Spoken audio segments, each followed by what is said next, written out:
Good afternoon, everybody. Welcome to today's National Symposium on English Language Assessment. My name is William Bayliss and I come from the British Council. I'm an assessment expert.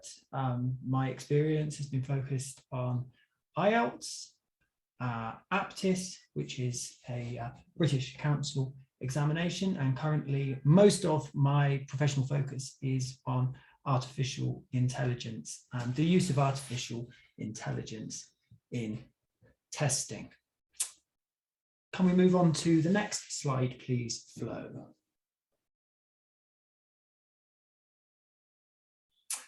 A few rules of the seminar before we start, just to let you know that we're recording the whole webinar session. And by attending the session, you acknowledge that you're happy for your image and comments to be recorded and rebroadcasted.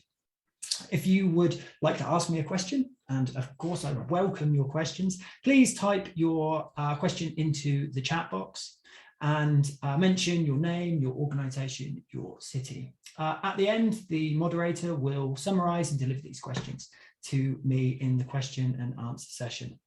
After the session ends, you'll be given a link to complete an evaluation survey. Please do fill out the evaluation survey. It's very useful for us to hear how we did and get your ideas about ways that we can improve.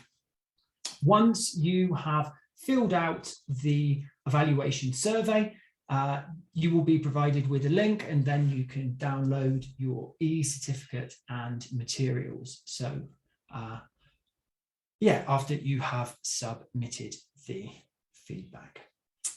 Great, so without any further ado, I will share my screen and we can get on with today's workshop. Just sharing my screen. Everyone should now be able to see my screen. If you can see my screen, please can you type Y into the chat box. Y for yes into the chat box, just so that I know that everyone can hear me and we are good to go. Fantastic. We've already been through the webinar rules. Basically, if you've got any questions, please put the questions into the chat and I will do my best to answer them. If I can't answer them during the workshop, at the end, we will try our best to cover them in the Q&A. What are the aims of today's workshop? Well, in this workshop, what I want to do is talk about the common European framework of references for languages, also more commonly known as the CEFR.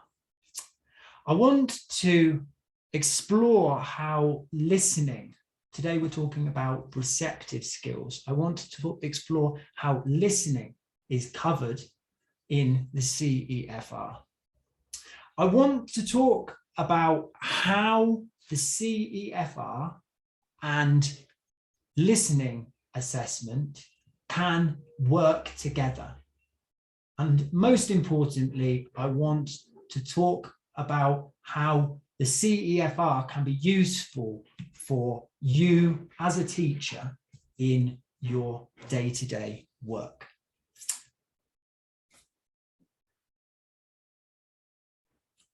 How then is the CEFR useful for teachers? Well, it can help teachers create tests. Often, in our lives as teachers, we're required to assess our students, and the CEFR provides a fantastic framework to help us. I want to talk about how we can use the CEFR to decode a score. What do I mean by that? Well, if one of your students takes a test and gets a score, what does that score mean? Well, using the CEFR, if they get a CEFR score, you can find out a huge amount of information about what the student can do and what the student would need to do to reach a higher level. I want to talk about decoding tests. What does that mean? Well, often we don't make tests ourselves. Often we use tests that have already been made. And it's very useful to be able to deconstruct that test, analyze that test, and see whether that test is appropriate for the group of students that we want to assess with it. And my colleague, Jonathan Dixon, is going to talk about that in detail in the session that follows this. So please do hang around and listen to what he has to say. And finally, the CEFR can help us prepare students for tests. It provides clear guidance about what to expect from a test that's based on the CEFR so that teachers can help their students to prepare. To start with, it's important then to have a look at the CEFR and find out more details about it.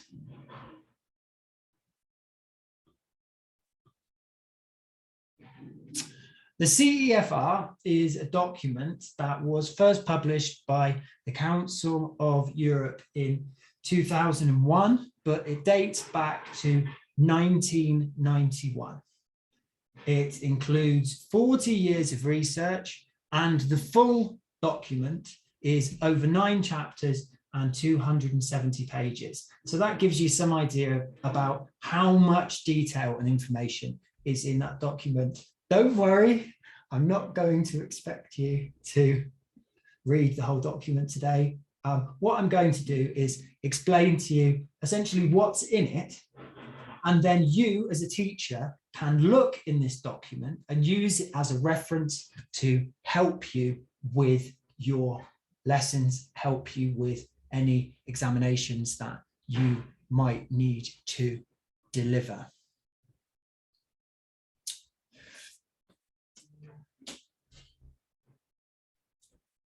In the simplest terms, the CEFR is a series of levels. You can see here that the levels go from the lowest, A1, to the highest, C2.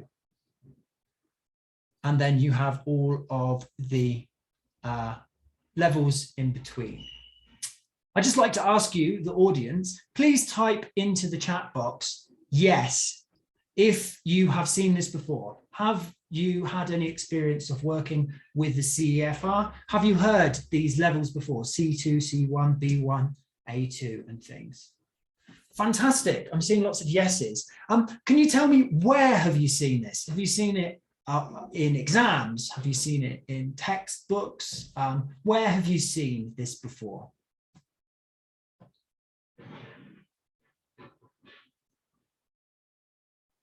Journal articles, textbooks, exams, textbooks, test results, IELTS tests, in work, journals, textbooks. Great. Yeah, that's where you would expect to see it. To give you a bit more detail then about what's in that document, because as I said, it's a huge document. It's not just those 6 levels. For each of those 60 levels, the 60 levels can be broken down into 70 scales. What's a scale? We're about to find out. And then each of those scales contains descriptors. What are descriptors? Again, we're about to find out. Let's have a look at a possible scale. Here we have a scale. A scale is essentially a series of descriptors. So here we can see a scale made of 4 descriptors. This scale is talking about grammar. What I would like you guys to do is read these descriptors. And what you'll realize is they're not in the correct order. What I want you to do is put these descriptors into the correct order, from easiest to most difficult. So have a read of these descriptors. Which do you think corresponds to the lowest level? Which of these descriptors is for lower proficiency, lower ability students? Which one do you think is the lowest? Sun, moon, star, or umbrella? What do you think? Someone says the moon.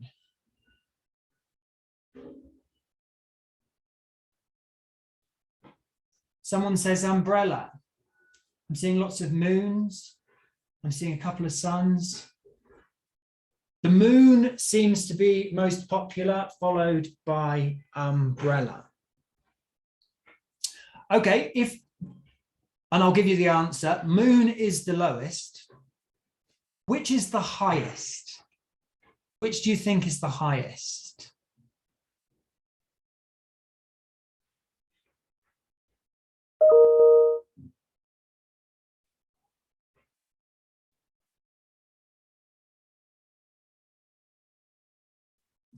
Everybody seems in agreement. Yes, star. So star is the highest and moon is the lowest. So going from lowest to highest, so moon first, what's the correct order of all four? What's the correct order of all four? Moon, then what comes after moon?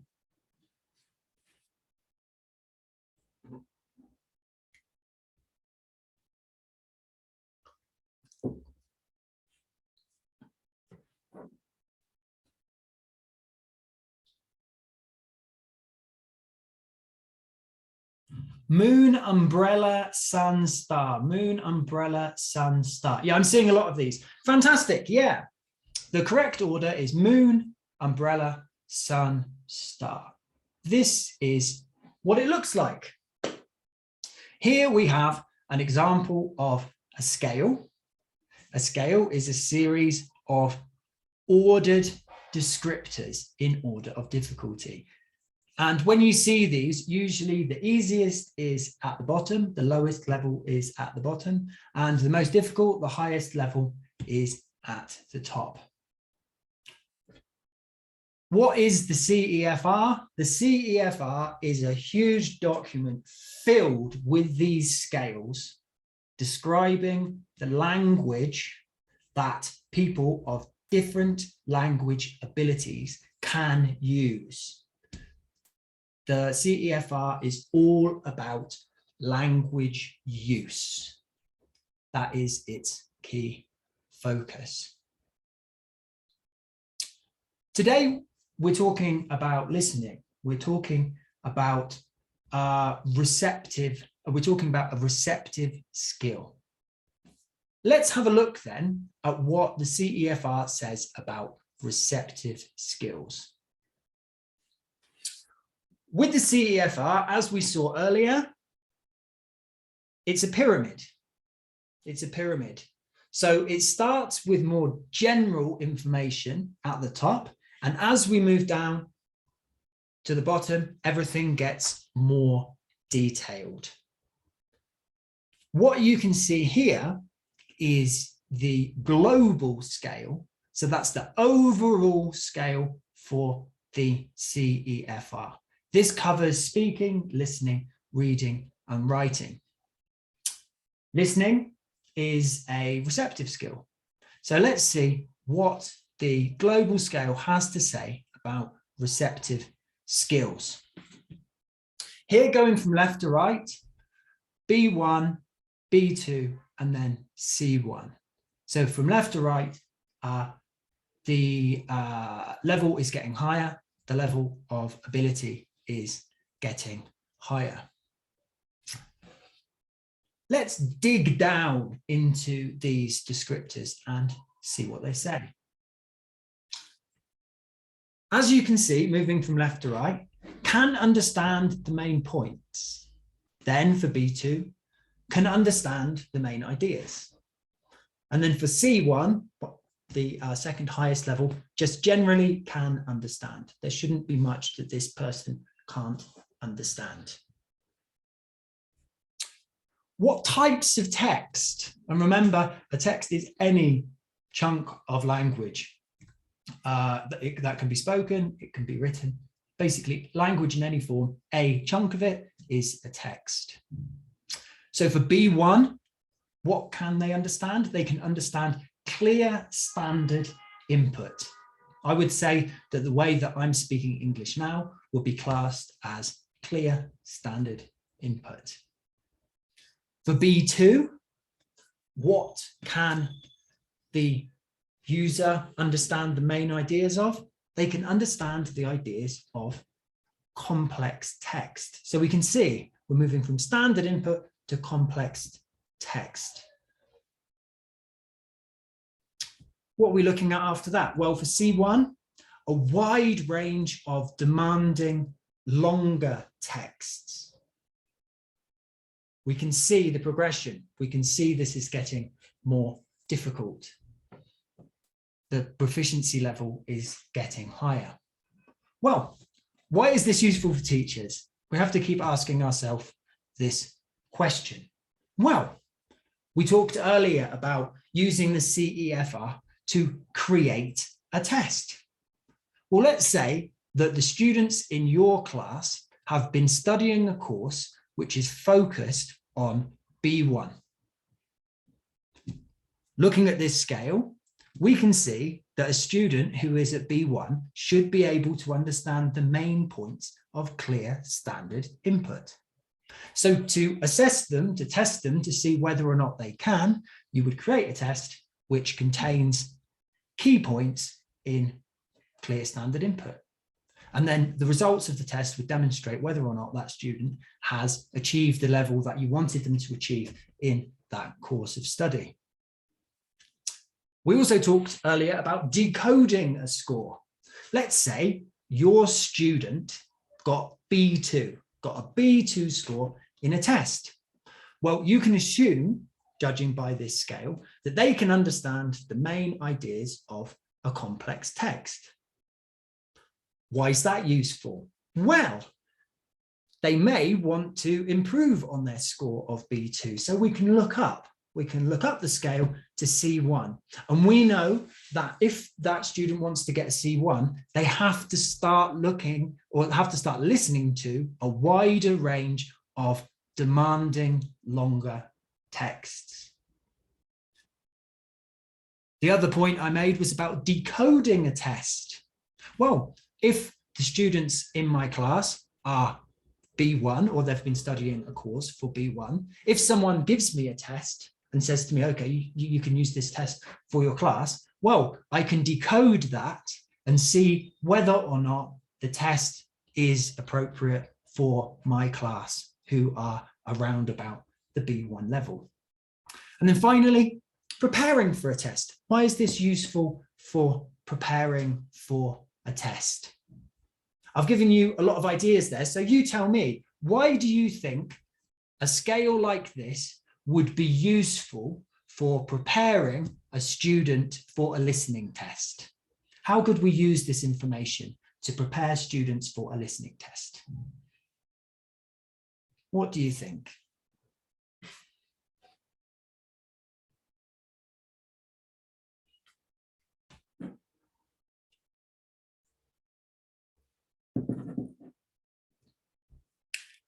Yeah, we can know their level. What else can it tell us? What can this tell us about the students? It can tell us their level, but what can it tell us about what they need to do? Yes, very good, thank you. So we know what to teach and their goal. Yeah, if their goal is C1 and the test that they're going to take tests for C1, we can use these scales to make sure that the student is prepared for that task. Let's move on then. Digging down again then into this global scale, we can see it talks about familiarity, complexity.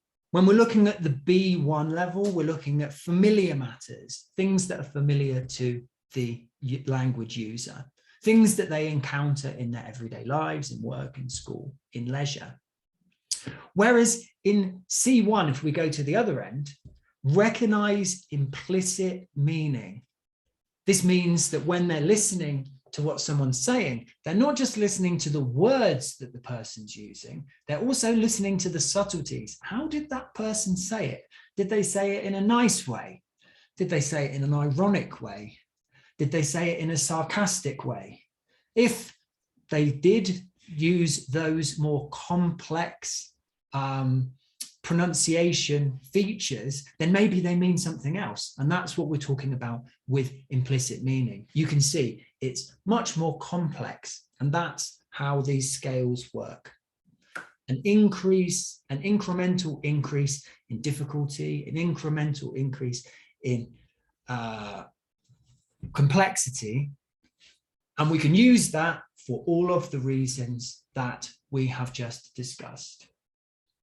I just saw a question saying, will the participants get the materials? Yes, these materials have been shared in PDF, but I would also encourage you, at the end, I'll give you a link to a document called the CEFR Companion. The CEFR Companion. This is a very, very useful book that goes through all of the things that I'm talking about today and more. There's a huge amount of detail, and it's very, very useful for teachers. So far, we've been talking about the global scale. As I said, as we move down the pyramid, or like this picture suggests, the global scale is the trunk of the tree, and then all of the detail are the roots. There are more and more detailed scales. And today we're talking about listening, receptive skills. So we're going to drill down into those scales, into those descriptors that focus on listening. Let's have a look. This slide, you don't need to read all of these words. You don't need to memorize all of these words. You just need to see how much detail there is in the CEFR. The tree on the left shows you all of the main headings for the scales. If we take reception, for example, on the left, it's circled in red. You can see the expanded tree just for reception on the right. Reception obviously includes reading as well as listening. Listening is also known as oral comprehension. So today we're going to look at those scales that come under oral comprehension. Here's the oral comprehension scale. Everyone should be pretty well acquainted with this now after the previous example that I gave. Again, we're looking at B1, B2, C1. Is B1 easier or more difficult than C1? Answers in the chat. Is B1 more difficult or is C1 more difficult?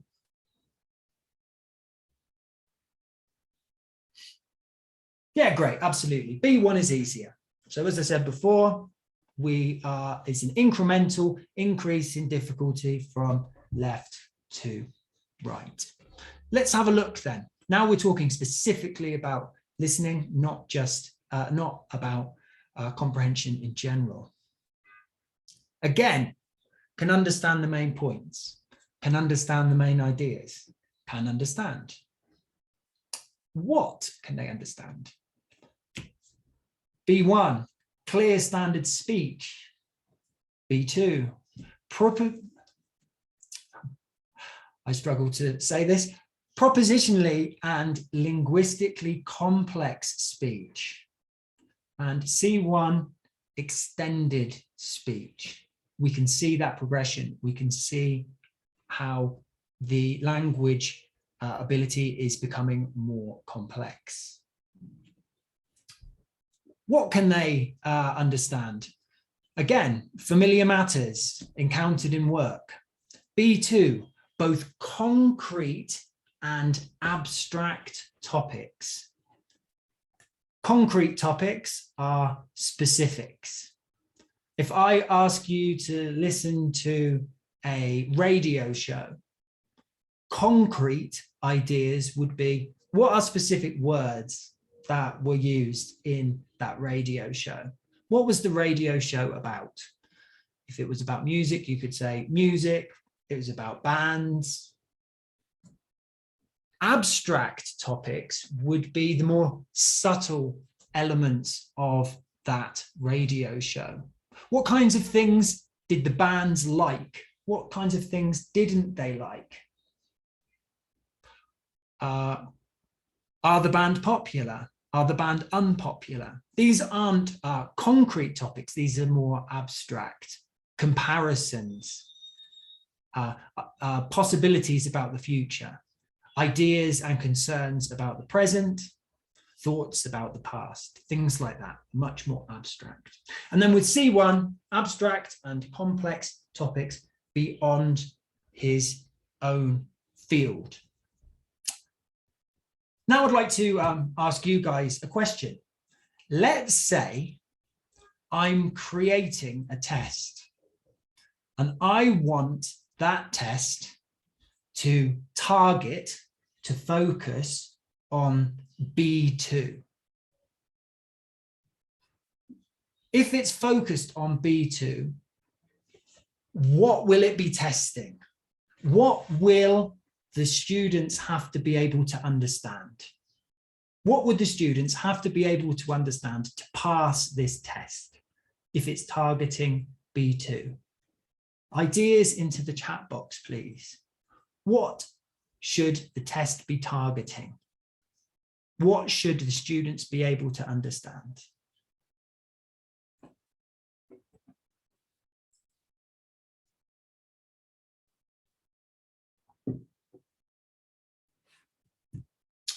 Any ideas? Yeah, concrete and abstract topics. Yeah. What kind of speech would it be? What kind of speech would it be?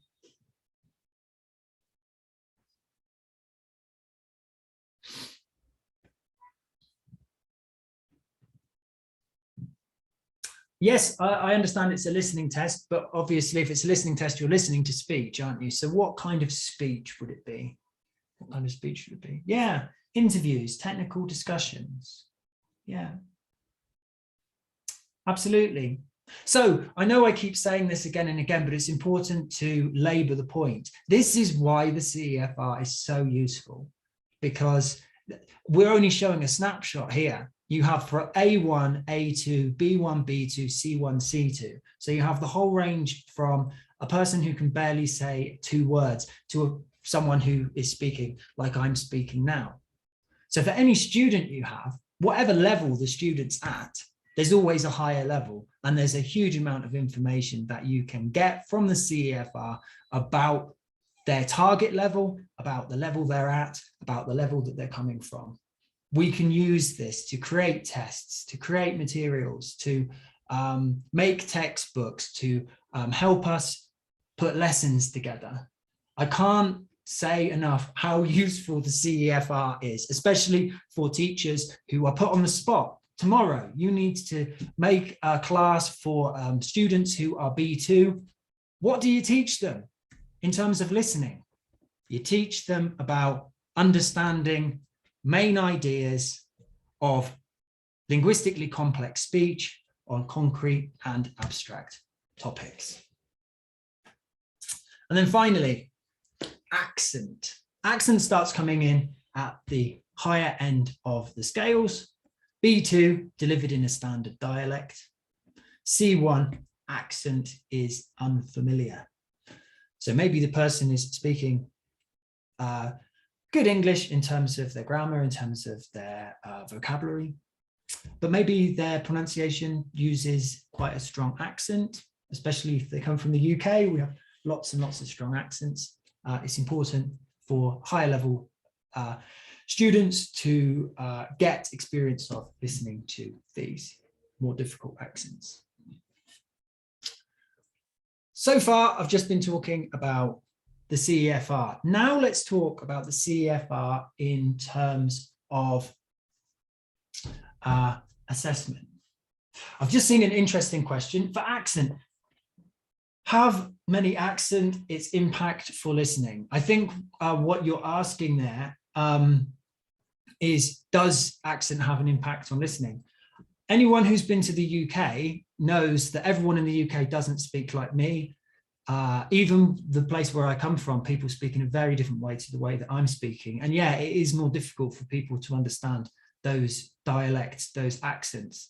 But for the higher levels of proficiency, you have to spend time listening to these more complex accents, and you have to be able to understand them. So next question, I have a question. Who would be the ideal speakers in a listening context that's suitable to measure CEFR level? Oh, this is a good question. And well, it speaks to this previous slide, doesn't it? If you were assessing someone at the B1 level, does accent come into it? Please answer in the chat, yes or no. Does accent come into the B1 level?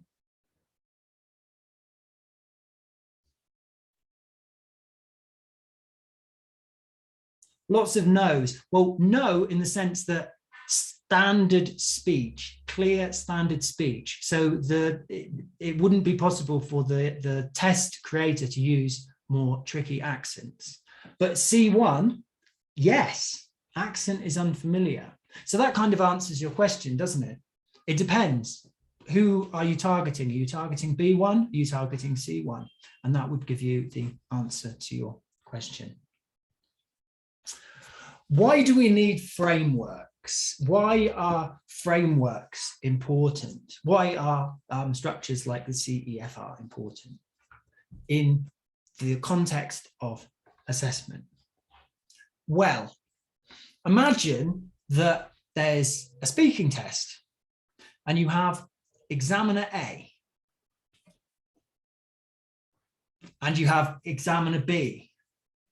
Examiner A and examiner B both listen to the same candidate speak. Examiner A says, I'll give them 2 out of 5. Examiner B says, I'll give them 2 out of 5. So they get the score of 2 from both of the examiners.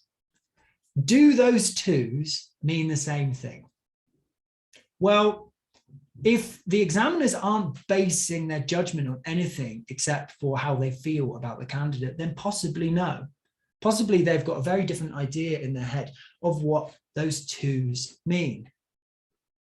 The same goes for tests. If you have test A, say you have IELTS, and test B, you have TOEFL, and the same candidate gets a score in the IELTS test and the score in the TOEFL test, do those 2 test scores mean the same thing? Well, it's hard to know, isn't it? How can we judge whether or not those numbers mean the same thing? So the examiners don't equal the same thing, and the tests don't equal the same thing. We're talking about apples and oranges. So what we do is we link tests to standards, and those standards are set by a document like the CEFR. Obviously, it's not possible for a test to cover all of the content of the CEFR. The test would take you a month to take. So what you do, and you can see it from this picture here, is for a test, the test targets an area of the CEFR. So today we're talking about listening, we're talking about receptive skills. So I'm going to give you an example of a test which targets, which focuses on listening, receptive skills within the scope of the CEFR. Why is this useful? Well, firstly, it makes the test standard. It means that 2 examiners, when they're giving someone a rating, are talking on using the same scale. So we can see where the student sits in relation to those two examiners. But also in terms of tests, imagine my example earlier with IELTS. If IELTS is linked to the CEFR and the student gets a score, and the TOEFL test is linked to the CEFR and the students get a score, then you can use the CEFR to see where those 2 scores are in relation to one another. So it's very useful indeed. The test that I want to use as an example of linking to the CEFR is the British Council test called APTIS. APTIS as a test, excuse me. APTIS has a listening component, and as you can see on the slide, the listening component has 6 possible tasks.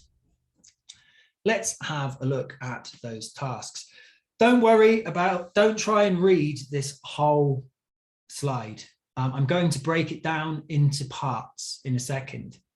I just wanted to show you this because this slide covers all of the task specifications for all of the 6 tasks. Let's drill down then and have a look at the different tasks.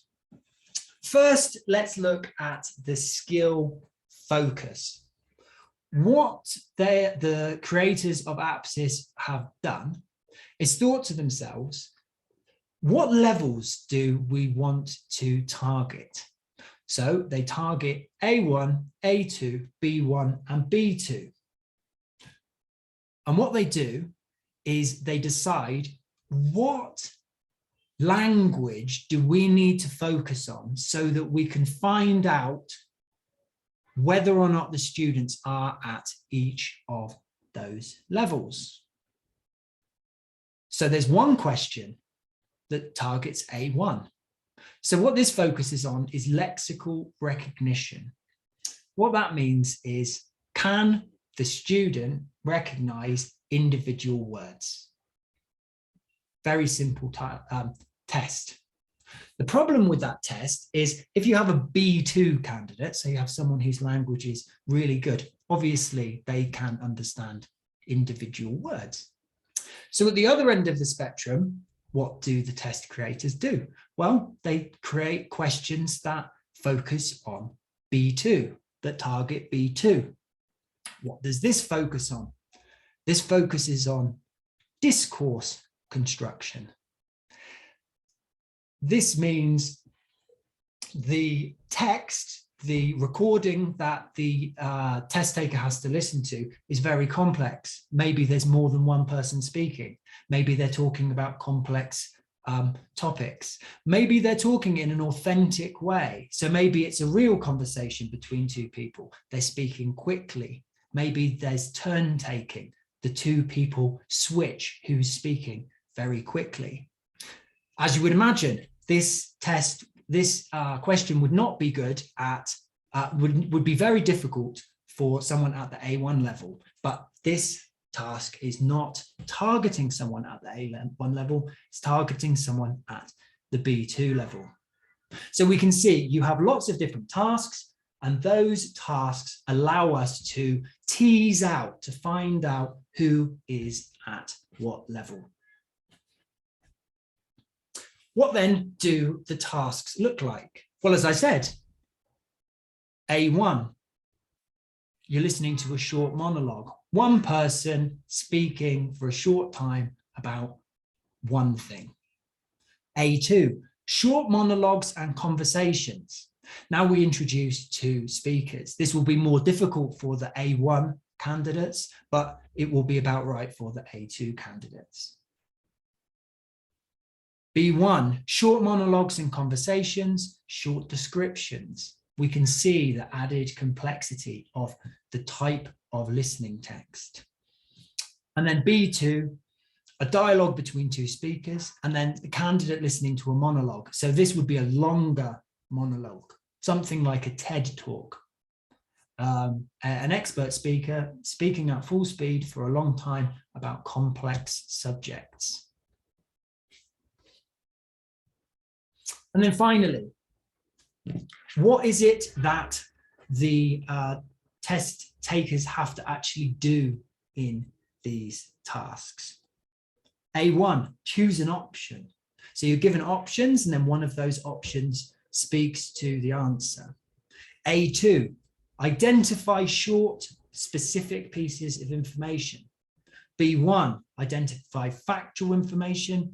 And B2, we're starting to talk about opinions. We're starting to talk about attitudes, much more complex linguistically.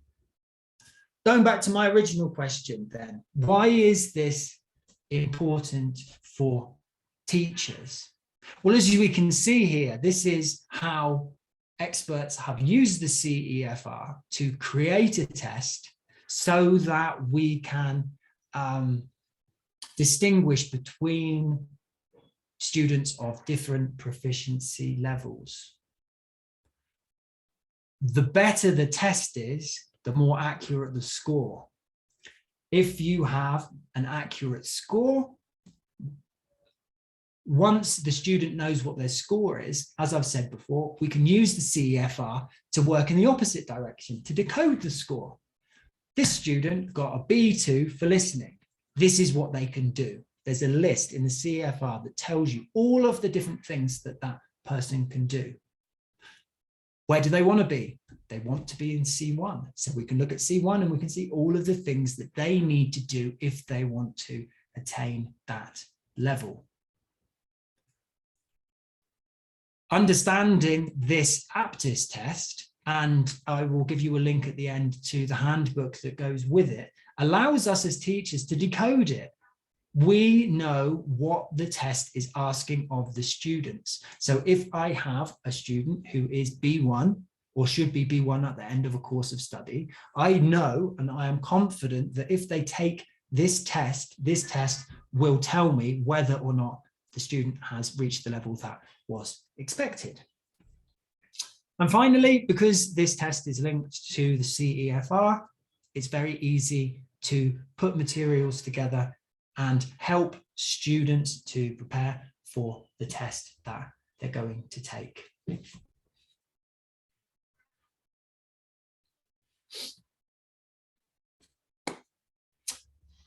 Again then, why is this useful for teachers? As I've said, it's good in test creation, it's good in decoding scores, decoding a test, preparing for a test. And in the sort of final 10 minutes before we have some questions, I want to talk about decoding scores. What do I mean by decoding scores? Let's drill into that and break it down for you. On the right here, you can see all of the scales that pertain to oral comprehension, that pertain to listening. You as a teacher, if you want to help a student, say the student got a A2 in their listening, you can look at all of these scales. You can look at A2, you can see where the student is, you can see what the student would need to do if they wanted to get a B1. We're talking about areas for improvement. We're talking about ideas that you as the teacher can use for lesson planning or reconfiguring your curriculum to best suit the students in your class.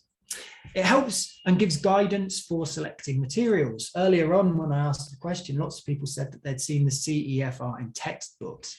Absolutely, this is fantastic. You know, you've got your student at A2, they want to be at B1, you can look and you can find textbooks that are focused and target specifically on improving the students to get to their target level.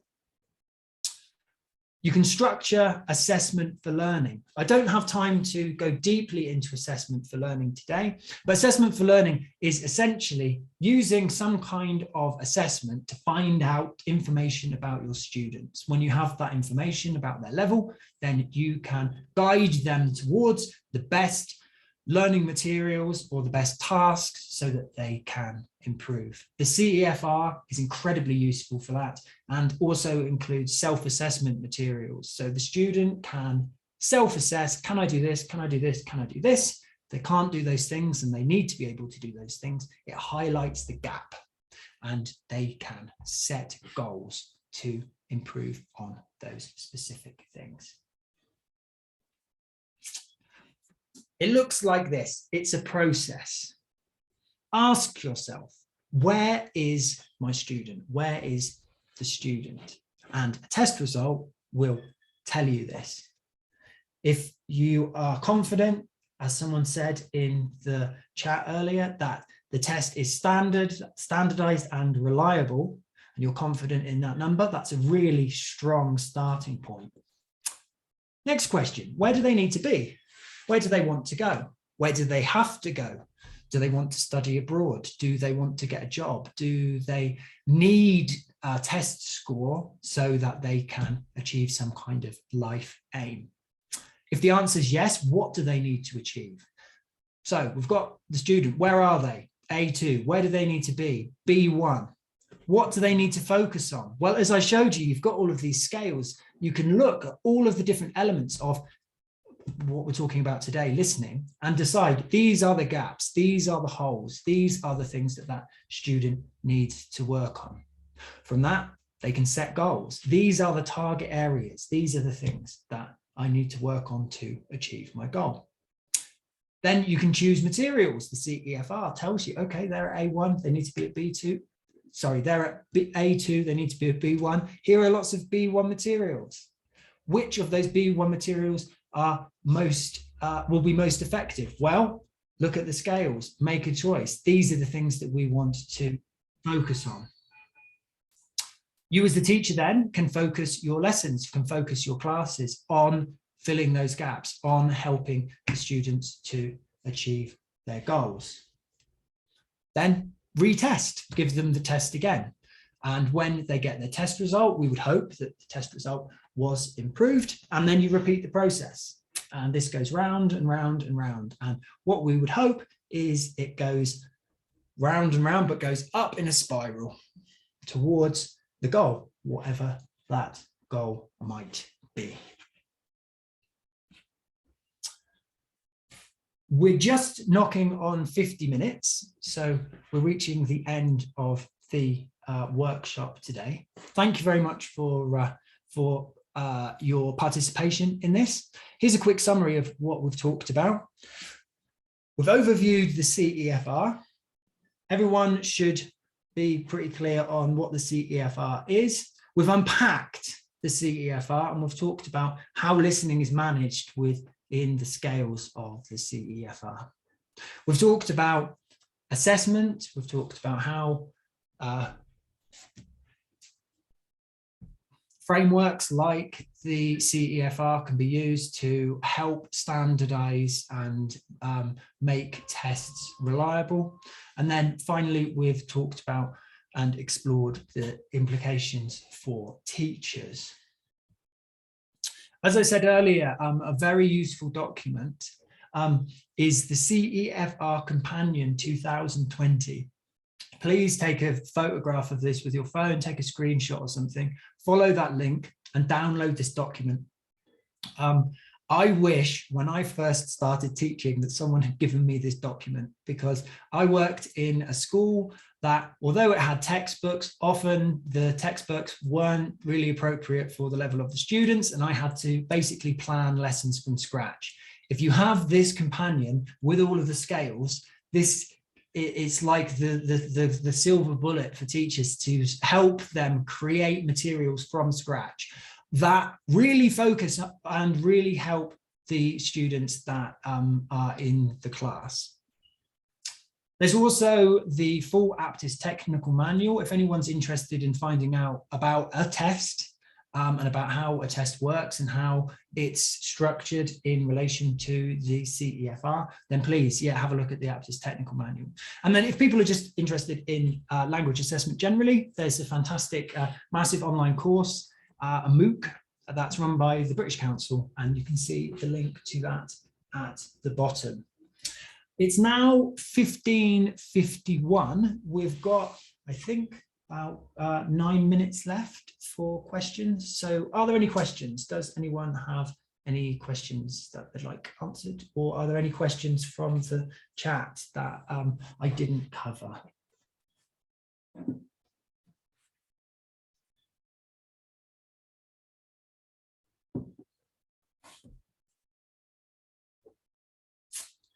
Any questions? Oh, I can see there's a Q&A button. I'm not very Zoom literate, apologies. So this is from Ninuk. When writing a test, either summative or formative test for a classroom, should teacher rely on the CEFR descriptors or focus on the materials provided in the course book used? Yeah, that's a difficult one. It depends. If the goal of the course that is based on the course book requires the students are able to demonstrate the language in the course book, then you might have to focus on the course book and make sure the students are achieving those particular outcomes.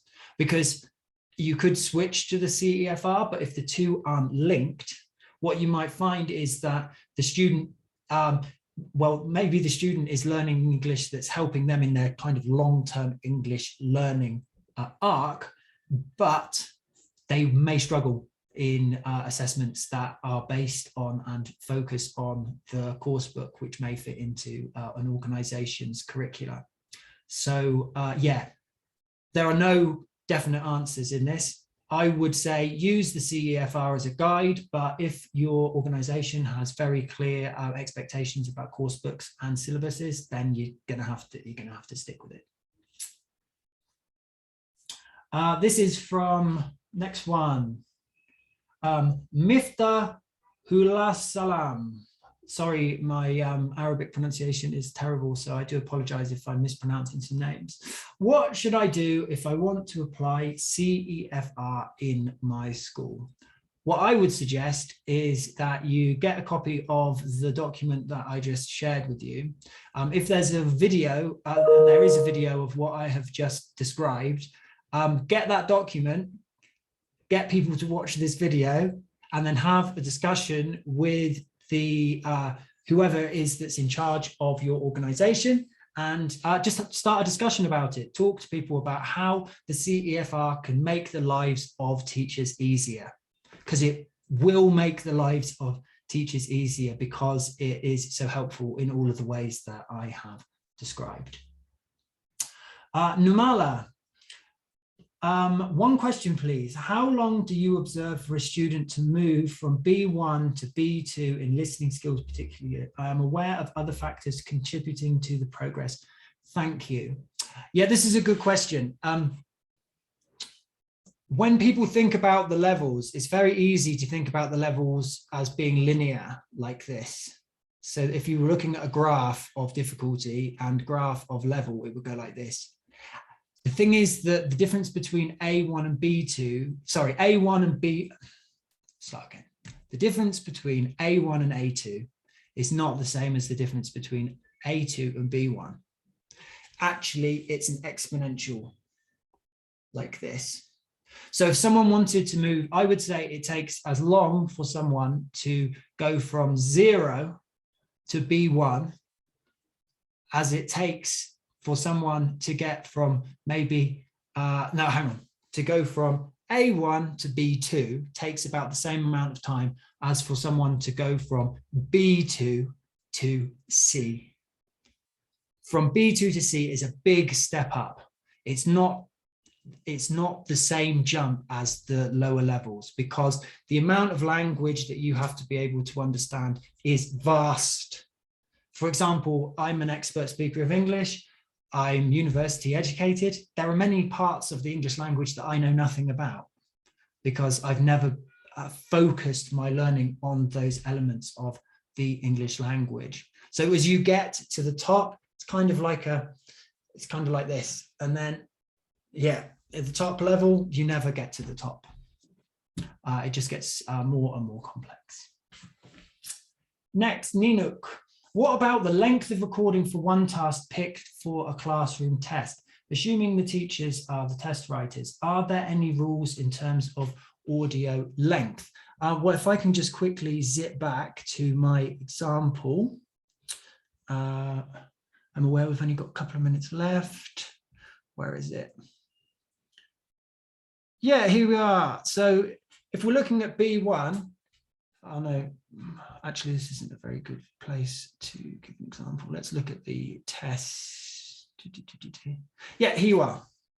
If we look at this Aptis listening component task description, you can see how the Aptis team have broken it down. So it depends on the level of the students in your class. If you think the students are A1, the length of the recording should be quite short. You're listening to a very short monologue looking for specific words, essentially. If we're at B2, at the higher end, well, you're looking at a long dialogue between two people, a full conversation between two people, maybe 30 seconds, a minute, or a longer monologue, you know, a minute or a minute and a half of someone speaking. So you can see from this the kind of length of recording. And actually, if you look in the Aptis technical manual that I gave the link to, you'll see exactly how long the Aptis test questions are and exactly what form they take. So you could use that as a guide. Sorry, Paulus, you've disappeared, Paulus. Can technical discussions be associated to situations of assessing an English teacher and a physician in English proficiency? That's a very specific question. I would urge you to look at the document that I shared, the CEFR companion, and see what kinds of scales there are that relate to what a physician would need to do in their job. What does a physician need to do? Do they need to be able to speak? Do they need to be able to write? What do they need to be able to say? What do they need to be able to write? And then from those particular scales, you should be able to answer your question about whether you can use technical discussions. Because obviously, if you're assessing an English teacher, it's very different to assessing a physician. Anonymous. Is it only up to B2 level for Aptis, but then the criteria are still with CEFR, aren't they? What about the C level then? Aptis doesn't tease apart the difference between C1 and C2. The level is just C. So the way that it works is, as you can see on this slide, you've got A1, A2, B1, B2. The questions or the tasks at B2, the way that they're rated are if the candidate is able to easily reach all of the required elements at B2, then they are a C, because they can easily cover all of the things in B2. The C level gets, as I said, difficult to tease apart because it's so complex. Unlike the previous question where we're talking about the difference between an English teacher and a physician, well, that's obviously complicated and it depends on the particular instance. So for that, you would need to focus the test specifically on the context. I'm really sorry, everybody. There's lots of brilliant questions here, but I have run out of time. So I'm going to have to leave it there. I will stop sharing now. Where's my sharing thing? Stop sharing. And I think, Flo, are you going to share some slides with us?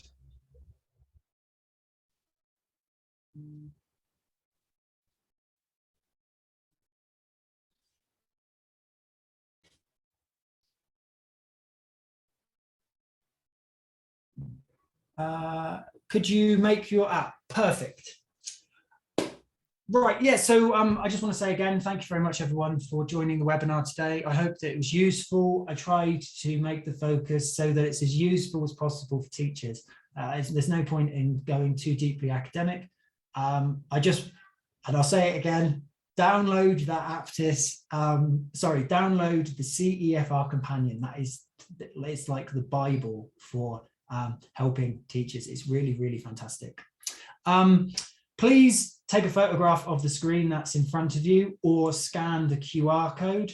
You'll see that there's also a web address at the bottom. This will send you to a survey where you can give us some feedback. As I said before, please let us know what you thought of the session, if it was useful to you, and if it wasn't useful, why it wasn't useful, because then it means that we can improve in the future. Once you have completed the survey, you will be sent a link, and then from that link, you can get an e-certificate to show that you attended today. And just to say that these links are only available for the next 30 minutes. So if you don't do this in the next 30 minutes, then you won't be able to fill out the survey or get the certificate. Well, that's everything from me for today. Thank you very much again, everybody, for this. Oh, sorry, one question. How to scan the barcode? Do you have an iPhone? If you have an iPhone, if you open up the photo app and just hover it over this barcode, then a square appears around the barcode. You click on it and then it takes you to the web address. I'm sorry, I don't have an Android phone, so I don't know how to do it with Android, unfortunately. I think that's it, actually. Yeah, I can't copy and paste, unfortunately, this link. So if someone from the committee could copy and paste it in, that would be brilliant. And then people can just click it, can't they? Is there anything else? I think that's it for me. All of the questions that I didn't answer, I think we'll be able to get them in a text form after the event. So we will do our best to try and post the answers to those questions somewhere. Oh, someone's saying, yes, Samsung camera can also scan the barcode directly. So yeah, that's Android. So just get your camera app from Android. And if it's a relatively new version, it will allow you to follow the link from the barcode. Brilliant. Well, yeah, so just one last thank you from me. Goodbye, everybody. Thanks very much for listening today. And yeah, we'll be back at 3:15 to listen to my colleague, Jonathan Dixon, talking about decoding tests and the CEFR. Thanks again, everybody. Bye-bye.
Hello, everybody.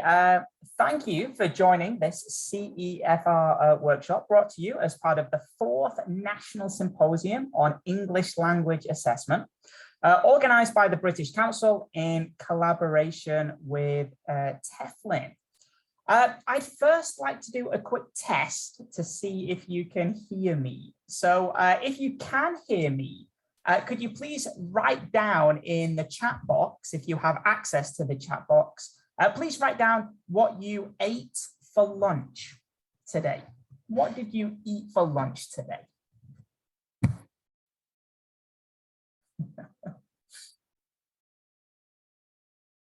Okay, I'm getting very hungry. Look, just a pineapple. Oh no, I hope there was something more. Coffee and bread. Sounds a good breakfast. Oh, okay, good. I think you can all hear me. My name is Jonathan. It's very nice to be here today. A little bit of an introduction about me. I've been living in East Asia now for nearly 20 years. And over the years, I've done many different things. I've worked as a teacher, trainer, manager, IELTS examiner. And now I currently work as an assessment solutions consultant for the British Council. So very nice to see all of you today. Flo, can you go to the next slide for me? Before we begin today, I'd like to go through a few house rules. So you can read them there on screen. Hopefully you can see them now. First of all, the British Council will record this whole webinar session. And by attending this session, it means that you acknowledge that your image and comments may be recorded and then rebroadcasted later. So hopefully you're all okay with this. If you have any questions that you'd like to ask today, hopefully there will be 5 or 10 minutes at the end of the session where I'll be able to answer them. If you're watching via YouTube, you can add your questions there, but please make sure you mention the name, organization, and city where you're from. And we have a moderator who will summarize and deliver these questions to me. If you're actually in the Zoom link, you can just use the Q&A function as it is. Also, after today's session, which you just experienced with Will, you'll be given a link to complete an evaluation survey. This information is always very useful for us to know how we can do better in the future. And finally, once you complete that survey, we will then provide you with a link where you can download your e-certificate and also the PDF materials of what I have presented today. Thank you very much. Oh, and one last point I do want to mention, please forgive me if there are any computer issues. I think we've all been Zooming for many months these days. And as you know, sometimes we can have connection problems. If you do have any connection problems, just say something in the chat box and my colleagues will try and help. And if I suddenly disappear, that's because my connection broke and I've left and I'm re-entering the group. So I'll be back in 30 seconds or so. Okay, I'm just going to share my presentation for today. Okay, hopefully you can all see it now. So today's workshop from me is entitled Linking Reading Test Tasks to the CEFR. And in this workshop, we're going to do the following. We're going to reverse engineer reading test items to demonstrate how teachers can effectively use tests to positively influence classroom activities. And hopefully the exploration of these reading tasks will give you some ideas and insight into how to develop tests and reading tests for your own classrooms. Okay, some of what we're talking about today will be a little bit repetitive from what Will has just covered, but most of my examples today will certainly be focusing on the other receptive skill, which is reading. So before we begin, I think I'd like to give you a little quiz and see how much you already know about the CEFR. In a moment, I'm going to show you 7 pieces of information, and I want you to guess what the information relates to. Okay, I'll give you 1 or 2 minutes to have a think, and if you can, put some of your answers into the chat box for me. Okay, so here are the pieces of information, just some random numbers, but maybe not so random. All of these numbers are important or related to the CEFR. How? Have a think. I'll give you 1 minute to have a think, and when you're ready, type in some of your answers into the chat box for me.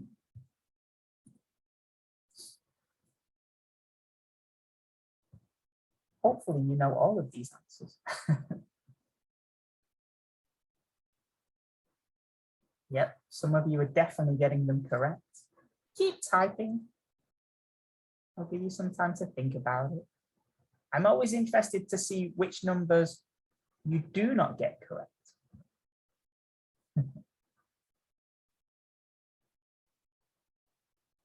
Oh, excellent. I think you've nearly got all the answers here.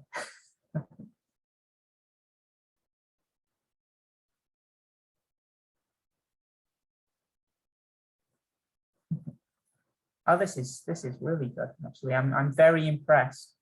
Either you knew all this before, or Will did a very good job in his presentation. Yeah, okay. So just as a quick summary, before I go into a bigger summary about the CEFR. The CEFR, as you correctly said, was first published in 2001. And it's a really big document, a PDF document that is freely available online. It describes what a person can do in a language, covering 6 proficiency levels. So there's the number 6. In total, there are around 70 different scales in the CEFR, covering over 300 can-do statements. So there's those numbers. The document, the CEFR document itself, is 270 pages long. It's a very, very big document, very good to read if you cannot sleep at night. No, I'm only joking. And it has been translated into 39 different languages. Okay, so it's available to many, many different kinds of people, not just English readers. And according to Cambridge, it would take around 1,000 to 1,200 guided learning hours to reach the C2 level. So to get all the way to the C2 level, it would take at least 1,000 guided learning hours. That's only an estimation. Obviously, every student is different. Some students will take less, some students will take longer. Just a rough estimation. So yeah, the CEFR, and again, I apologize, you probably already know this, but I think it's important to go over a short description of the CEFR. The CEFR, it's a framework to describe what a person can do in a language as they progress from the lowest level to the highest. Okay, and the full name of the framework, very long name, is the Common European Framework of Reference for Languages. And it consists, as I've mentioned before, of a whole series of descriptors, which we call can-do statements, that focus on the different things someone can do with a language. These can-do statements are placed into scales, ranging from beginner to advanced, or as we say, A1 to C2. And each scale represents one area of language. So, for example, there are scales that can help evaluate a learner's overall speaking ability. as well as ones that can also evaluate his or her skill at addressing audiences or at making public announcements, and even at delivering different types of sustained monologues, similar to what I'm doing now. Also, there are narrow illustrative scales, which are available for the other three major skills, as well as scales that cover linguistic, socio-linguistic, and pragmatic competencies. So lots of different scales focusing on different aspects of language. And also ongoing research, it's an ongoing project. It means that the experts are continuously making this document bigger. They're continuously adding to this number, with the latest updates being added only last year. You'll notice that there's a QR code in the top right corner here. You can find the latest CEFR document called a companion volume. You can download it there, but I'm sure you've already got this now after attending Will's presentation. The CEFR was started by someone called the Council of Europe's Language Policy Division, and it was part of a project to bridge borders and foster a greater understanding in Europe originally. However, its influence over the last 20 years has been huge. It's now spread outside of Europe to countries right across the world, so that it's completely recognized internationally. And since the CEFR was published in 2001, it's become really, really influential. You know, it's been used for so many different kinds of things, such as evaluating learners' language needs and developing learning materials, syllabuses, and courses. It's been used for developing continuous and self-assessment tools and tests and exams, for developing teacher training programs, and also it's used to describe government language policies, to only name a few uses, actually. All major international tests, they claim a link between the score they report and the CEFR. So all tests like TOEFL, IELTS, all the big ones, they do claim a link between themselves and the CEFR, as do all major textbooks, language syllabuses, and language programs. Here, don't worry about reading it just now. I'll make it appear bigger in a moment, but this is called the Global CEFR Scale.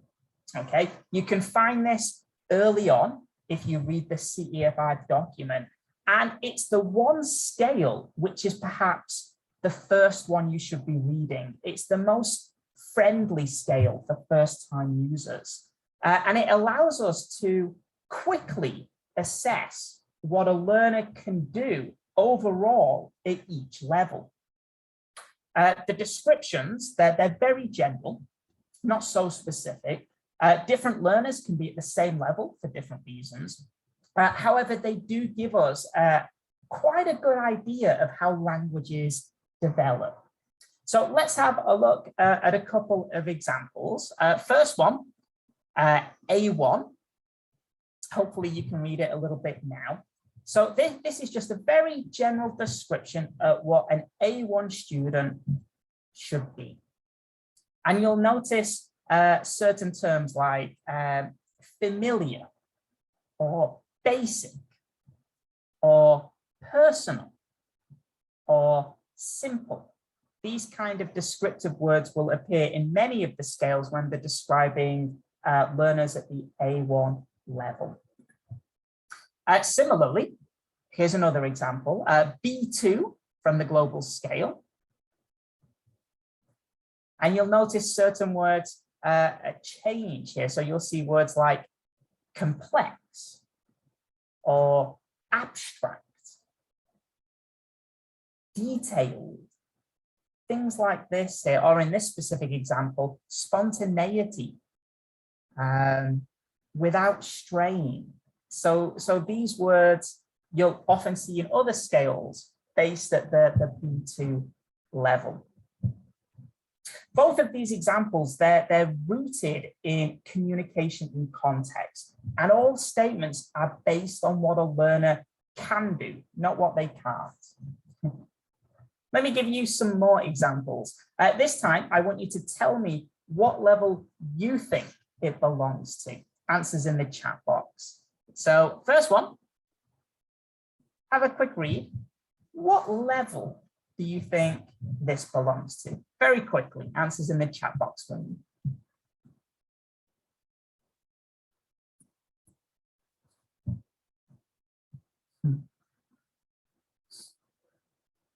Have a guess.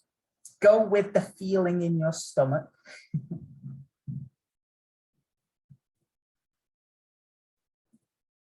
Yeah, this would represent A2 level. So you're still seeing a few words like personal or simple or routine. What about this one? What level do you think this is describing?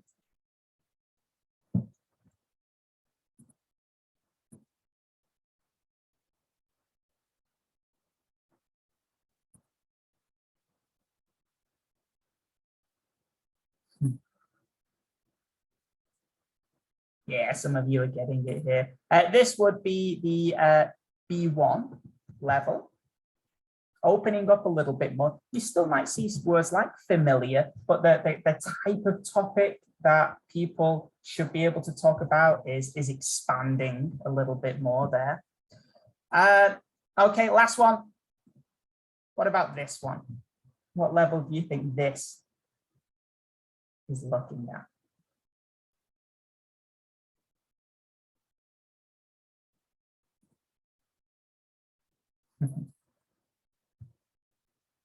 Sounds good. When you read some of these sentences, my first thought is, pretty good. I hope I can do all that. But this isn't the highest one. This is C1, not quite C2 just yet here, but C1, you already can see that somebody at a C1 level is pretty damn good at using the language here. Words like fluently, spontaneously, not much effort, can cover a wide variety of different topics, some familiar, some unfamiliar. Anyway, they were just examples from the global scale. And like I said, the global scale, it provides a bird's eye view of all four major skills at each level. The CEFR also has overall scales for each skill, speaking, writing, reading, and listening, which again also provide a quite general idea of how language develops for that specific scale. For homework, you can have a look at some of these general overall scales. Very, very good to start using from the beginning. Anyway, let me give you a quick quiz now. Where I'd like you to guess the level based on the test taking purpose. Okay, so the first one, IELTS examiner. What level do you think an IELTS examiner needs to be an IELTS examiner? What CEFR level do you think an IELTS examiner needs to be?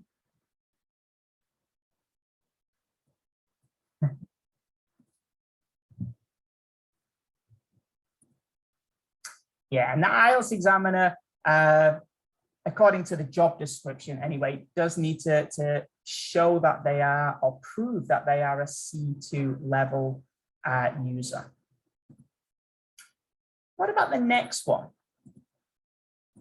What level does somebody who's studying medicine at university need, do you think?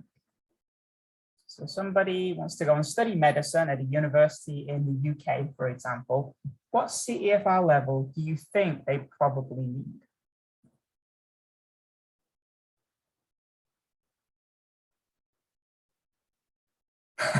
C3. apparently there are C3 and C4 levels. It's unspoken. The experts talk about it, but apparently outside the document, there are those levels. But for this question, they do need to be at C1 to do this.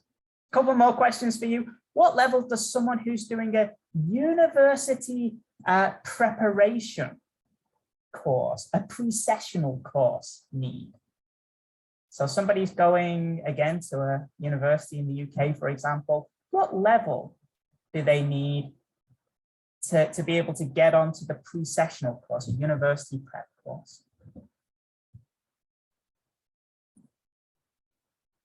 I guess some of you have students who may do this. A pre-sessional course is what you go on before you actually start studying the main course.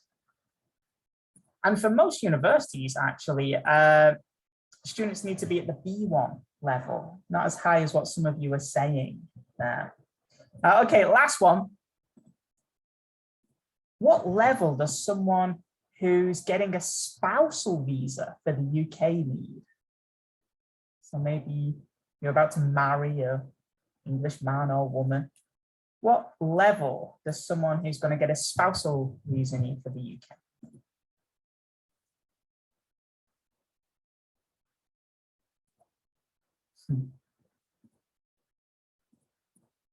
Yeah, this kind of surprised me, this one. Apparently, it's only A1 level.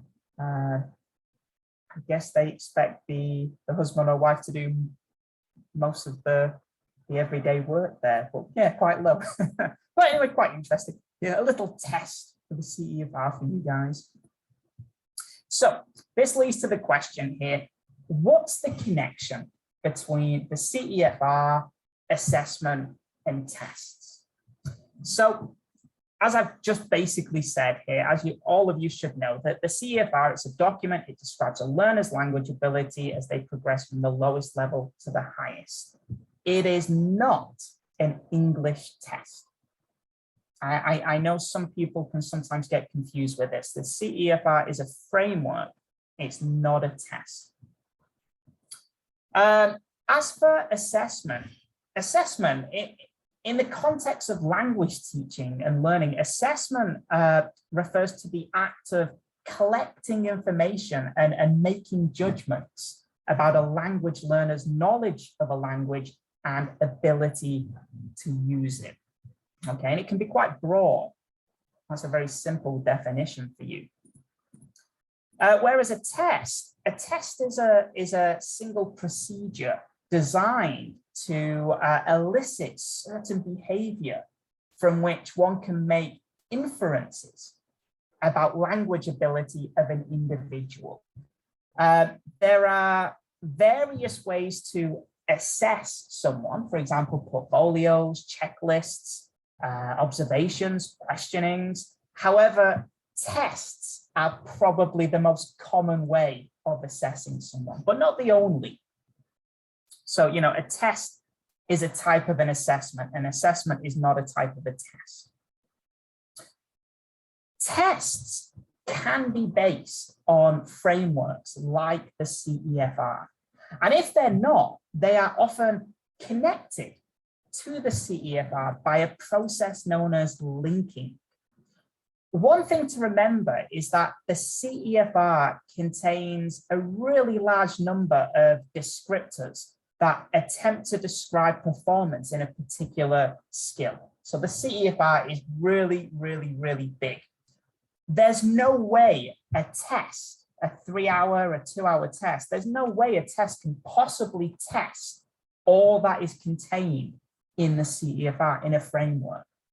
And it's up to the test designer to choose which parts they'll test and which parts they're not going to test. But always remember that when you think of CEFR, CEFR is a really big thing. A test is a very, very small thing that might be testing a few aspects of that framework. And speaking about tests, this is a little plug for the British Council. We look after 3 main tests at the moment. All of you, I'm sure, are aware of IELTS, a high-stakes English language proficiency test used by people who want to study or work in an English-speaking country. One of our newest tests is English Score. Hopefully some of you know this. It's completely free. It's a low-stakes English language proficiency test used by people who want to quickly know what their rough English level is. And we also have ACTIS. I'd like to think this is somewhere in the middle of IELTS and English Score. It's, again, a low to medium stakes English language proficiency test, and it's actually used by schools and companies to measure the English of their students or employees, and it gives perhaps more accurate scores than the free English Score. Anyway, the key thing with all of these tests, all of them are actually connected to the CEFR. And this means that when a student takes the exam, they'll receive their test score from the exam, and they'll also receive their CEFR level. So like I said earlier, all major tests will have some kind of connection or link to the CEFR. And there are many, many, many reasons why tests will be linked or based on the CEFR. And that depends on the different stakeholder, the different person involved in the test. So for example, for English learners, linking a test to the CEFR, it means they can have a deeper understanding of their own English proficiency by referring to the descriptors of language ability in the CEFR, which are then mapped to the test score. This can help learners achieve a higher grade in the test, as they'll have a much better understanding of what they need to do to reach their goal, and therefore choose a suitable learning plan at the right level for them. Similarly, for teachers, again, linking a test to the CEFR, it means the teachers can also have a deeper understanding of their students' English proficiency, which allows them to come up with better teaching objectives and learning materials for the classroom, all of which can help students improve their test grades. And for test users like universities or companies that accept these test scores, linking a test to the CEFR means they'll have a much better understanding of what a test taker's exam score really means. You know, different tests, they give a score in many different ways, and it can be quite hard to know what that means. But by linking it to the CEFR, it means they can have a better idea of what the score means so as to evaluate and then select talent appropriately. It also allows them to make comparisons of different tests. So for example, when comparing an IELTS band 6 with a TOEFL number 100 or something, you know, by having a CEFR level for both of them, it makes for easy comparison. And that's probably the biggest advantage of the CEFR. It gives everybody a common language to use when describing English levels. So having any kind of test linked to the CEFR benefits everybody, particularly teachers, you guys, who can then link test questions to CEFR levels and can-do statements, which can then become learning objectives in the classroom. And that's very important to remember. The moment you can link test questions to CEFR levels, and you can link them to can-do statements, those can-do statements become your learning objectives in the classroom. However, what if the test you're using is not linked to the CEFR? What can we do? And that's the big thing we're going to be talking about for the rest of today's presentation. And luckily, there is something that we can do. Here is an example process of how you can reverse engineer a test question so that we can find out the CEFR level it is testing. as well as the can-do statements that apply to it. So if you can see that process here, you'll notice first, you need to read the test question carefully and try and determine the type of language activity the test question is testing. So for example, does that test question belong to spoken production, spoken interaction, written production, listening comprehension, or reading comprehension? So that's the first thing you need to do, quite easy. Secondly, you then need to consider what genre or genres the test question relates to.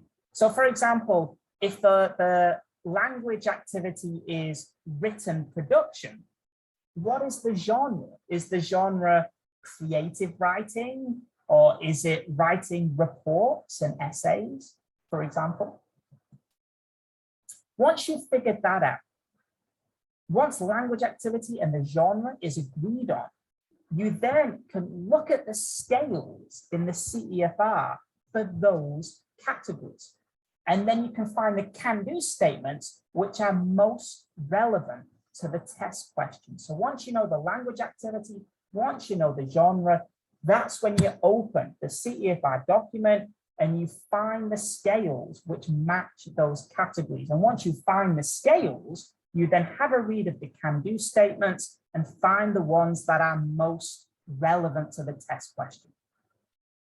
And once you have found the relevant can-do statements, you should also be able to decide on the approximate CEFR level that the test question is aimed at. With all that information, you can then finally create learning objectives and materials for the classroom. Okay, this process, this is what we're going to spend the next 20 minutes or so practicing ourselves. We'll do one example together, and then after the one we've done together, I'll give you some chance to do it all by yourself. So let's use this process now for a real test question. So this test question is from the British Council's on ACTIS testing system. I think I've mentioned it before. Will has already introduced what ACTIS is. This is a question direct from ACTIS. The first thing I want you to do is have a quick read of the question, read the test question carefully, and try to determine the type of language activity that the question is testing. Remember, options include written production, speaking interaction, listening, reading. Answers in the chat box. What type of language activity is this question testing?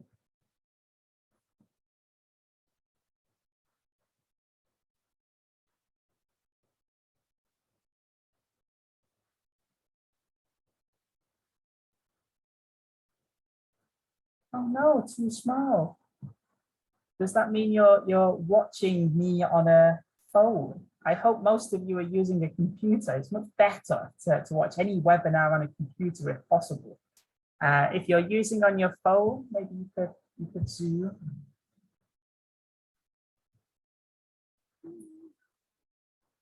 I enlarge it a little bit. If it's side by me, get rid of me. You don't need me. I think you can change the functions and make me smaller. Oh God, I hope my big face is not on your monitor. That's a terrible thought. Yeah, get rid of me. You don't need to see my ugly face. Try and make the PPT full screen. Thank you.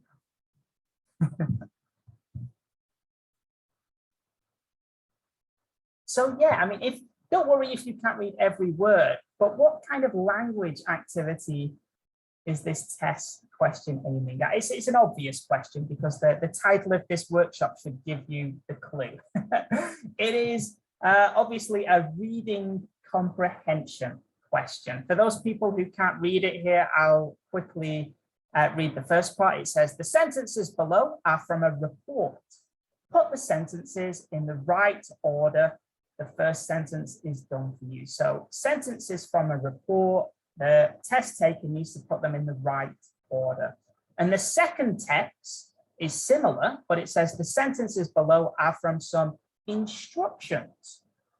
Put the sentences in the right order. The first sentence is done for you, okay? And so this is straight from the reading section of ACTS.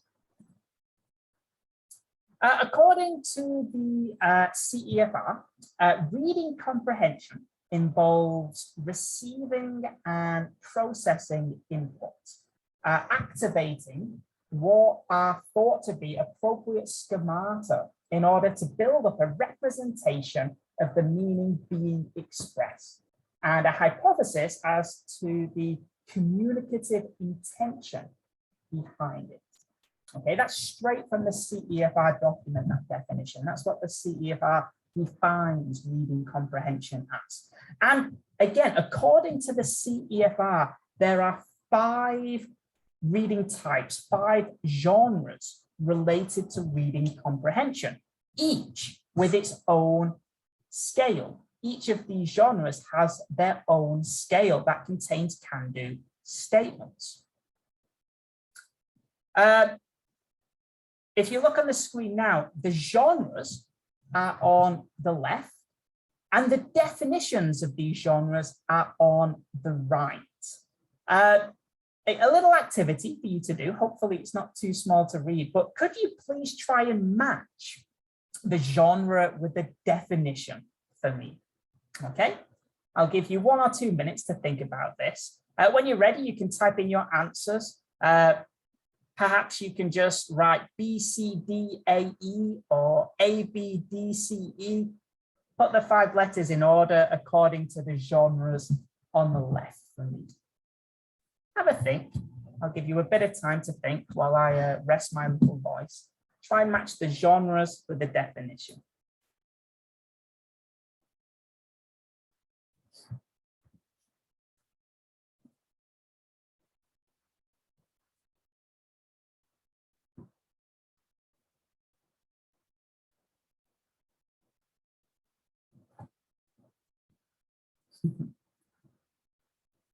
Again, these definitions are actually from the CEFR. You can find these definitions in the CEFR document.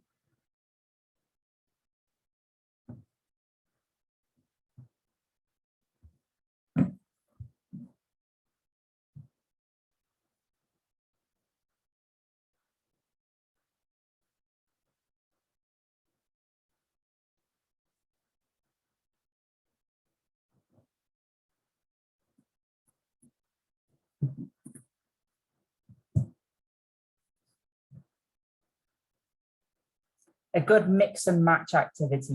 You can guess I was a teacher many years ago. This was a common task I would give my students. Love these kind of things. If this was face-to-face, I'd be getting you standing and moving. Love those kind of classroom activities. Anyway, let's quickly go through the answers. So the first one, reading correspondence. Reading correspondence matches with D, reading and understanding both personal and formal types of correspondence or communication. So obviously we think of letters to begin with, but nowadays it's more than letters. Reading correspondence could be to do with understanding emails, discussion forums, text messages, blogs, things like this. That's one kind of reading genre the CEFR defines. Next one, reading for orientation. This you can also call search reading. It's similar to reading for information, but it's a lot quicker, basically. It involves skimming, reading at speed in order to judge relevance, and scanning, looking quickly through a text, searching for specific information. So the classic example of reading for orientation is maybe you're in a train station and you're looking at the train timetable. This is where you would need this genre. Next one, reading for information and argument. This is a big one. This is detailed reading. It involves careful study of a text that one has judged to be relevant for whatever purpose is at hand. And it's often associated with the reading you need to do for study and for professional life. It's a big one, that one, I think. Reading instructions is classed as a separate category. Again, it's a specialized form of reading for information. So reading instructions could be reading a recipe. It could be reading instructions on how to build that IKEA cupboard that you got. I think it's quite self-explanatory, that one. And finally, reading as a leisure activity. Again, another big genre. It involves, or it could involve both fiction and non-fiction, including creative text, different forms of literature, magazines, newspaper articles, blogs. All depends on what a person is interested in when they're reading for leisure. Okay, a bit more than detailed reading, probably extended reading, I think we would call that. Okay, so they're the 5 genres. If we go back to our test question, what genre or genres, maybe more than one, what genres are being tested, are being represented in this test question? Have a think. When you're ready, type your answers into the chat box for me. What genres is this test question representing? Maybe 1, maybe 2. A test question can always be doing more than one of the genres. That's something to remember.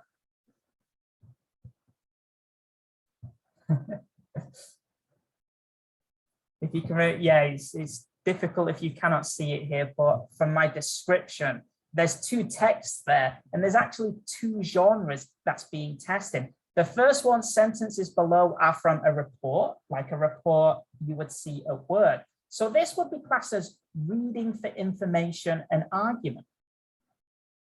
Okay. The second one, sentence below, are some instructions. So that gives you the clue of the genre. The second text is reading instructions. So this one simple test question is actually covering 2 CEFR genres: reading for information and argument and reading instructions. Okay. So we now have an idea of the language activity, reading. We now have agreed on the genres, reading for information, reading for instructions. So we can now look at the scales in the CEFR for those categories and find the can-do statements most relevant to the test question. Before we do that, I'm going to show you some examples of can-do statements from those genres. And what I want you to do is, again, have a look and try to guess which CEFR level the statements are taken from. Okay, so here they are, 2 different genres: reading for information and argument and reading instructions. And I have picked some can-do statements from those 2 scales. What I want you to do is have a quick read of each can-do statement and try and guess what CEFR level do you think that can-do statement is referring to. Have a little guess. You can type in your answers if you want. You could do 8 answers altogether: A1, B1, C1, A1, B1, C1. Or you don't need to type anything. Maybe just have a think to yourself. Again, I'm going to give you 1 or 2 minutes just to have a little think by yourself. Don't worry if you're right or wrong, and all the answers are in the CEFR document. But I just want you to try and get your mind linked to what you think a student at a different level should be able to do.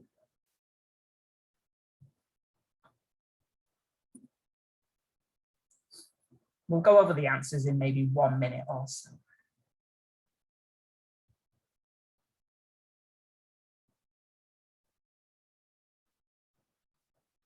Each, let me be, whoa, that was my bad instructions. I've not been a teacher for a while, actually. Each So this is the two different scales, but each can-do statement represents a different level in that scale.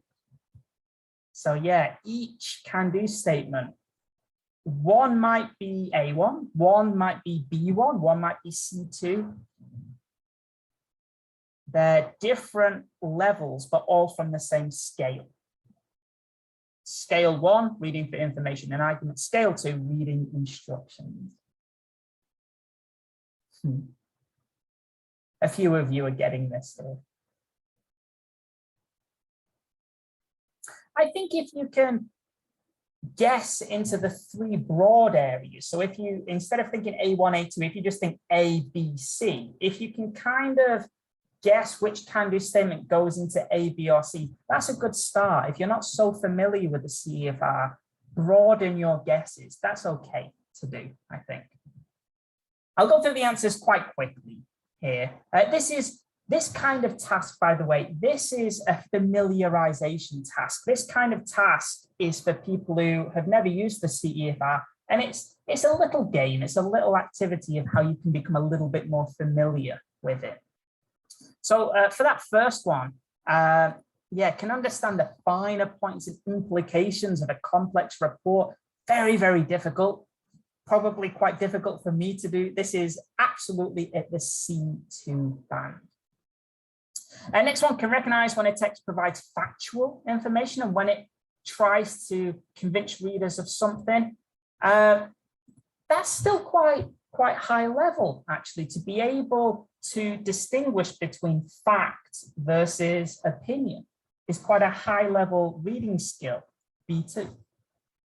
I can understand text describing people, places, everyday life and culture, as long as they use simple language. Obviously, this is perhaps not one of the higher levels, but we do expect people at A2 level to be able to do this.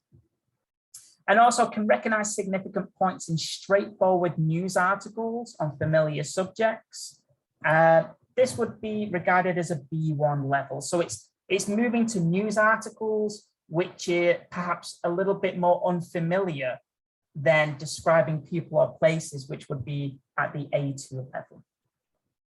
That all belongs to one genre, reading for information and argument. If we look at the other genre, reading instructions, I'll go through the answers here, can understand clearly expressed straightforward instructions for a piece of equipment. That would be the B1 level.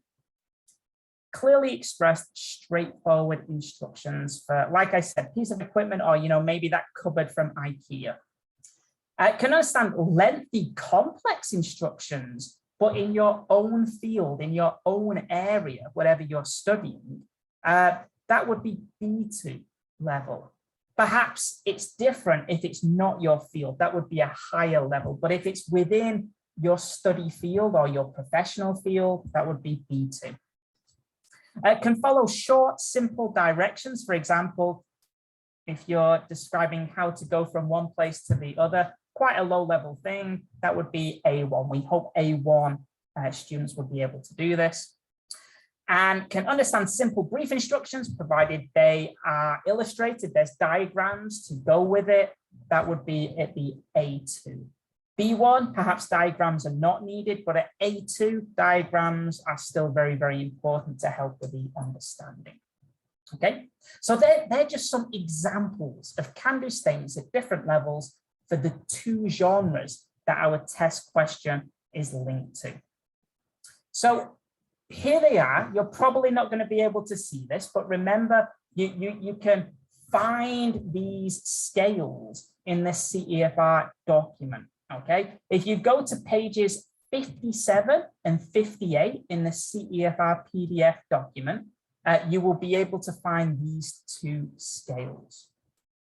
So at this point now, thinking about that test question, you need to start thinking which of these can-do statements are most relevant to the test question. Which can-do statements are most relevant to the test question? Have a think about that. Like I said, if you cannot read on screen, you can have a quick look at the CEFR PDF document, pages 57 and 58. But what you need to do now is have a read of all those can-do statements and then think back to the test question and think to yourself, which are the most relevant? And once you have found the most relevant can-do statements, you should also be able to decide on the approximate CEFR level the test question is aimed at. Okay, so we'll do this a little bit together, actually. So for that first scale, reading for information and argument, the test question, it had some sentences from a report and it asked students to put them in the correct order. So you need to think to yourself, which of these can-do statements perhaps would be most relevant to that kind of task. So for example, can identify specific information in simpler material they encounter. That could be linked, that could be expected of what's needed. Can understand the main points of short texts dealing with everyday topics. The report was about cars. It's an everyday topic. Can understand texts describing people, places, everyday life, and culture, providing they use simple language. If you look at the test question, it certainly uses simple language. And again, it's about everyday life. Can also understand a short factual description or report within their own field. Provided simple language, again, is used and it doesn't contain unpredictable detail. So all of those can-do statements seems to relate to the first part of the test question. As for the reading instructions, the task was the same, but it said, here are some instructions, put them in order. It seems that this can-do statement here is quite relevant. Can understand regulations, for example, safety, when expressed in simple language, which is what the test question and the text itself was using, simple language about instructions in a workplace. So by looking at the scales and trying to just put a tick at which can-do statements are most relevant, it therefore appears that the test question is assessing at the A2 level. The test question is assessing at the A2 level. You know, the question itself, for the ones of you who could actually see it on my PPT, it assesses a test taker's knowledge of the cohesion of a text. They need to look for clues in each sentence that show how it links to sentences around it. It would be an A2 level type of question. So these can-do statements that you have identified as relevant to the test question, these can-do statements can now become our learning objectives in the classroom. And all activities we do should be to encourage our students to achieve those objectives. You're all teachers. I'm sure you can think of more activities than me, but this is the starting point. This is linking test tasks to the CEFR. You've now figured out which can-do statements are most relevant to the test question. These become your learning aims, you know? So every class you could base it, depending what classes you've got, you can have one or two of them as your learning goal, your learning objective, and all material created is based on these new objectives. Okay. Hey, hopefully you understand most of what I was talking about here. You're gonna be able to access this PDF later, like I said, once you fill out that survey. If not, you can take a photo of this process. What I am going to do is show you another test question. We're not going to have time to look at the answers today, but this could be classed maybe as a homework for you. So this test question is also from Aptis. Take a picture of it now, or like I said, wait till you get the PDF of my slide. And as a homework, I want you to do the same thing that we just did for the last 15 minutes. I want you to reverse engineer this test question and try and find out the CEFR level it's testing, and also try and find out which can-do statements apply to it the most. Okay? This is as a homework, like I said. Should I give you a clue? I'll give you a clue. It's a much higher level CEFR. That's my only clue. That's all you need.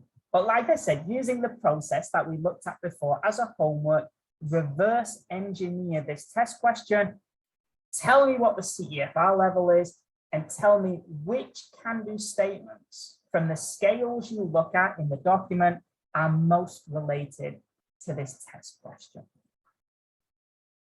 Okay, that's a homework though. We don't have time to go over the answers today.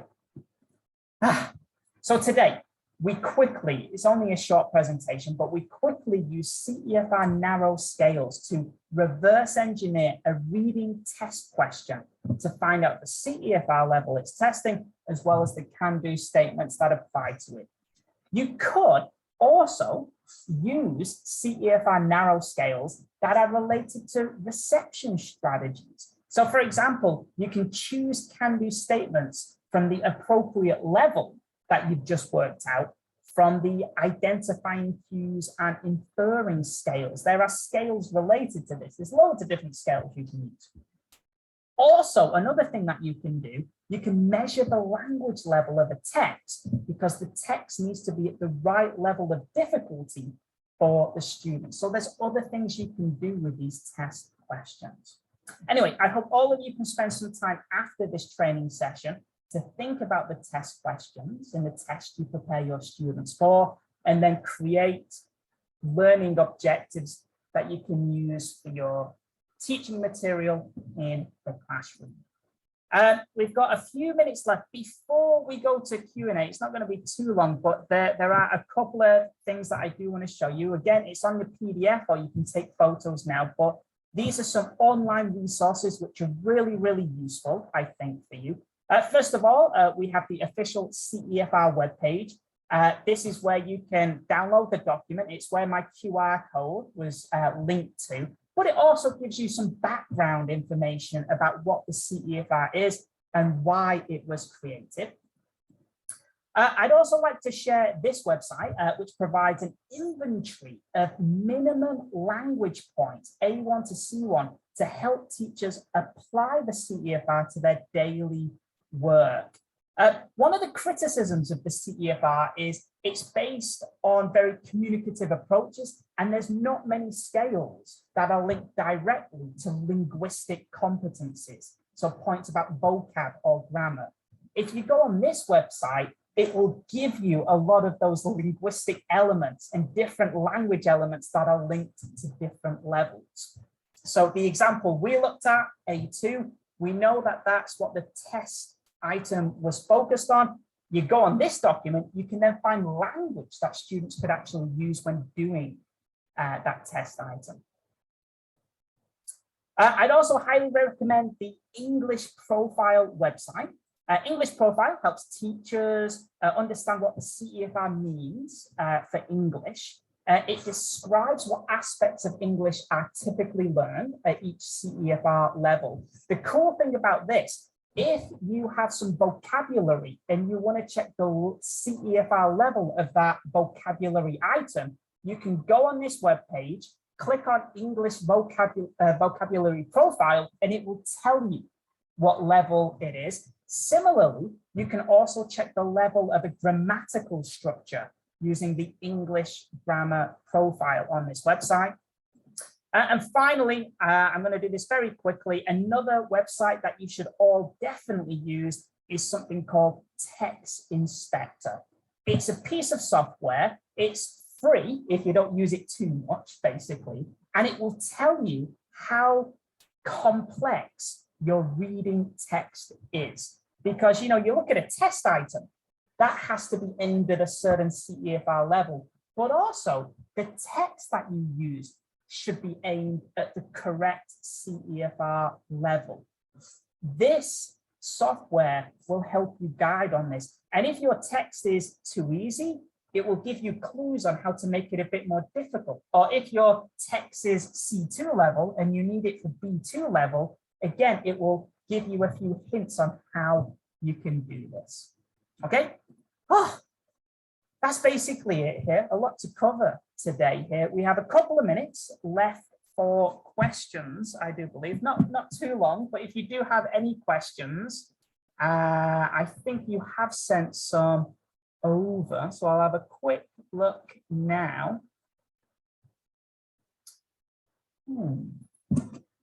Some of these questions look like questions from Will's presentation.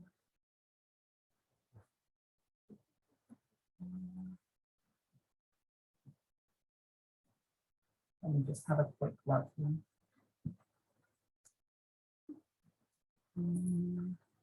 Don't worry, as Will said as well, I'm definitely not going to be able to answer all these questions, but we will keep a note of them, and I'm sure we can work out answering these questions and sending the answers to you.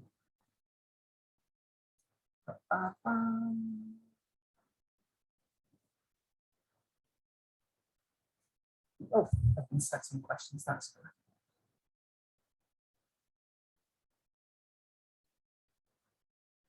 Is there any sources that can help us teachers choose certain CEFR level texts? I think there are, but you have to be very careful with this actually, because as I said before, there's a lot of textbooks and a lot of organizations that say they have a link to the CEFR.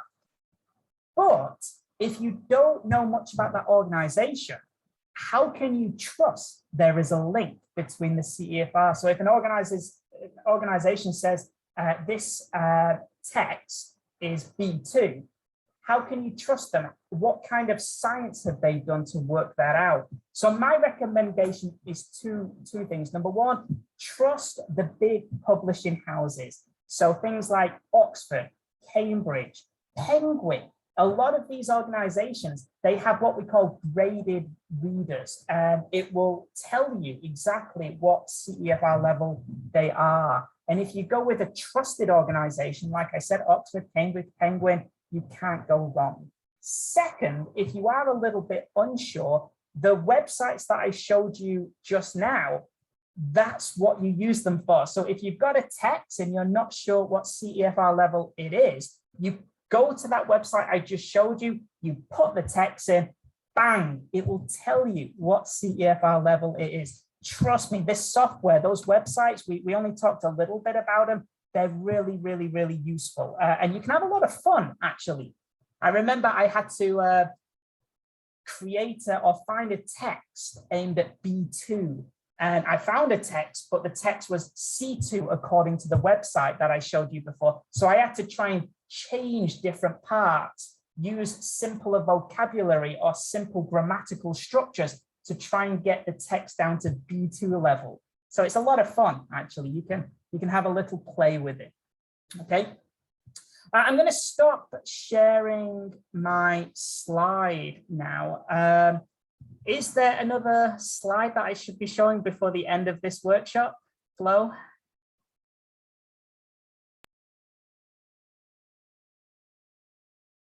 There we go. Here, you've already seen this with Will. I just want to say thank you again. Sorry that my time has kind of run out. I'd like to stay a little bit for Q&A, but time has run out, unfortunately. But thank you again for attending today's training.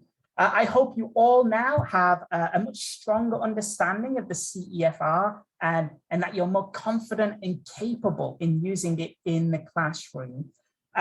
Please, please, please, please, please, if you can, scan that QR code there, fill out the survey. It's a different survey to the one that you did 1 hour before. So you have to do it again, I'm afraid. But if you do this, you will then get access to the material that I've used today. Okay. I'd also like to politely remind you to join us tomorrow for workshops based around the productive skills, speaking and writing. Have a great afternoon, everybody. And goodbye. I'm going to get some water. I need to rest my little throat all of a sudden. I feel I'm losing my voice. Anyway, thank you very much. I hope to see you tomorrow. Make sure you scan that QR code for the survey and the material. Thank you. Bye-bye.